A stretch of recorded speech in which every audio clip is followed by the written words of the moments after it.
नमस्कार दोस्तों, एक और अमेजिंग वीडियो में आपका स्वागत है। आज हम बात करने वाले हैं मंगल ग्रह के बारे में। आज का हमारा टॉपिक है, क्या हम मंगल ग्रह पर प्लांट्स और वेजिटेबल्स उगा सकते हैं? अमेरिकी स्पेस एजेंसी नासा इंसानों को मंगल ग्रह पर भेजने की योजना पर काम कर रही है और अगर सब कुछ ठीक रहा तो 2030 तक पहला इंसान लाल ग्रह पर कदम रख सकता है।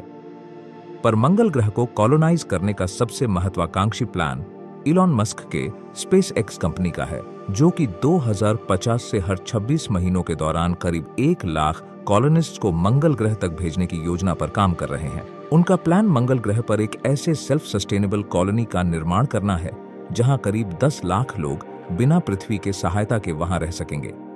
ऐसे में अगर हमें इस भारी आबादी को मंगल ग्रह पर बसाना है तो हमें इनके लिए जरूरी फूड का उत्पादन मंगल ग्रह पर ही एग्रीकल्चर के जरिए करना होगा। पर यहाँ एक सवाल ये है कि क्या हम मंगल ग्रह के मिट्टी पर खेती कर वहां फसल और दूसरे पेड़ी पौधे उगा सकते हैं या नहीं? मंगल ग्रह को इंसानों के अगले घर के तौर पर देखा जाता है। दुनिया भर की स्पेस एजेंसीज मंगल ग्रह तक पहुंचने की इच्छा जता चुके हैं। इन सभी में इलॉन मस्क की स्पेस एक्स सबसे आगे है, जो कि 2030 तक इंसानों को मंगल ग्रह तक पहुंचाने के अपने मिशन पर काम कर रहे हैं। इंसानों की योजना सबसे पहले मंगल ग्रह तक पहुंचने और फिर वहां एक सेल्फ सस्टेनेबल मार्शियन बेस बनाने की है। पर अगर इंसान सफलतापूर्वक मंगल ग्रह पर पहुंच भी जाता है तो वहां एक सेल्फ सस्टेनेबल कॉलोनी बनाने में सबसे बड़ी समस्या वहां एक स्टेबल फूड सप्लाई बनाने की होगी, क्योंकि पृथ्वी से मंगल ग्रह पर किसी भी रिसप्लाई मिशन को अंजाम देने में बेहद ही ज्यादा खर्च और कम से कम 7 महीनों का समय लगेगा। ऐसे में वहां रहने वाले एस्ट्रोनॉट्स के लिए बार बार फूड्स और दूसरे रिसोर्सेज के लिए रीसप्लाई मिशनों को अंजाम देना बेहद ही ज्यादा खर्चीला होगा, जो कि संभव नहीं है। ऐसे में अगर हमें मंगल ग्रह पर लंबे समय तक रहना है और वहां एक सेल्फ सस्टेनेबल और सफिशिएंट मार्स कॉलोनी बसानी है तो हमें अपने लिए जरूरी फूड खेती के जरिए मंगल ग्रह पर ही पैदा करना होगा। मंगल ग्रह पर आधारित मशहूर मार्शियन फिल्म में दिखाया जाता है कि एक मिशन के दौरान एस्ट्रोनॉट मार्क वॉटनी मंगल ग्रह पर उस समय फंस जाते हैं जब उनके दूसरे साथी एस्ट्रोनॉट्स उन्हें मरा हुआ मानकर वापस स्पेस स्टेशन पर चले जाते हैं। ऐसे में वॉटनी मंगल ग्रह पर अकेले रह जाते हैं, जहां उनके पास केवल उनका स्पेस सूट, उनका लेब और केवल कुछ दिनों का फूड और वाटर ही मौजूद होता है। पर यह इतना काफी नहीं होता कि वह नासा द्वारा कई महीनों बाद भेजे जाने वाले रेस्क्यू मिशन तक उनको जीवित रख पाए। ऐसे में वॉटनी अपने बेस में मौजूद टेक्नोलॉजी और पोटैटो का उपयोग कर खुद ही अपने लिए फूड और वाटर को प्रोड्यूस करने की योजना पर काम करते हैं।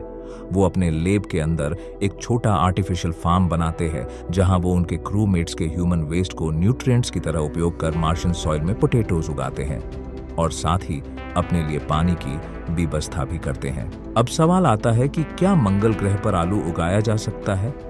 पर आपको जानकर हैरानी होगी कि मौजूदा टेक्नोलॉजी की मदद से मंगल ग्रह की मिट्टी पर वेजिटेबल्स उगाना केवल एक साइंस फिक्शन ही है। हाल ही में किए गए अध्ययनों से यह साफ है कि मंगल ग्रह पर प्लांट्स को ग्रो करना वैज्ञानिकों की उम्मीद से कहीं ज्यादा कॉम्प्लिकेटेड है। धरती पर किसी भी प्रकार के सॉइल में प्लांट्स को ग्रो करने के लिए नाइट्रोजन, फास्फोरस और पोटेशियम जैसे रिच न्यूट्रिएंट्स मौजूद होना जरूरी होता है। साथ ही हमारे धरती पर मौजूद सॉइल माइक्रोब्स और दूसरे ऑर्गेनिक मैटर से भरपूर होता है, जो कि प्लांट्स को ग्रो करने और सरवाइव करने में मदद करता है।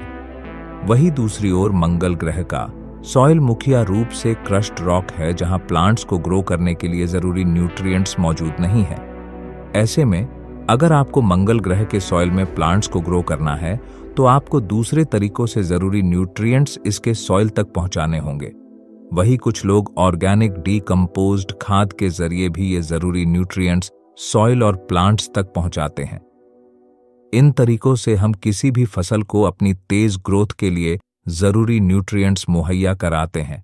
मंगल ग्रह पर मौजूद नासा के रोवर्स ने कई सालों तक मंगल ग्रह के सरफेस का अध्ययन किया है, जिनके जरिए वैज्ञानिकों के पास मंगल ग्रह के सरफेस और उसके सॉइल के बारे में काफी जानकारियां मौजूद है।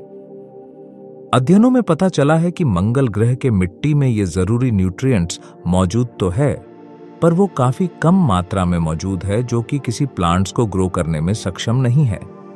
ऐसे में एस्ट्रोनॉट्स पृथ्वी से ऑर्गेनिक या आर्टिफिशियल खाद अपने साथ ले जाकर मंगल ग्रह के सॉइल को ये जरूरी न्यूट्रिएंट्स दे सकते हैं ताकि प्लांट्स उसमें ग्रो कर सके। पर मंगल ग्रह के मिट्टी के साथ एक और बड़ी समस्या है, इसका हाई पीएच लेवल जो कि 9 से 10 के करीब होता है।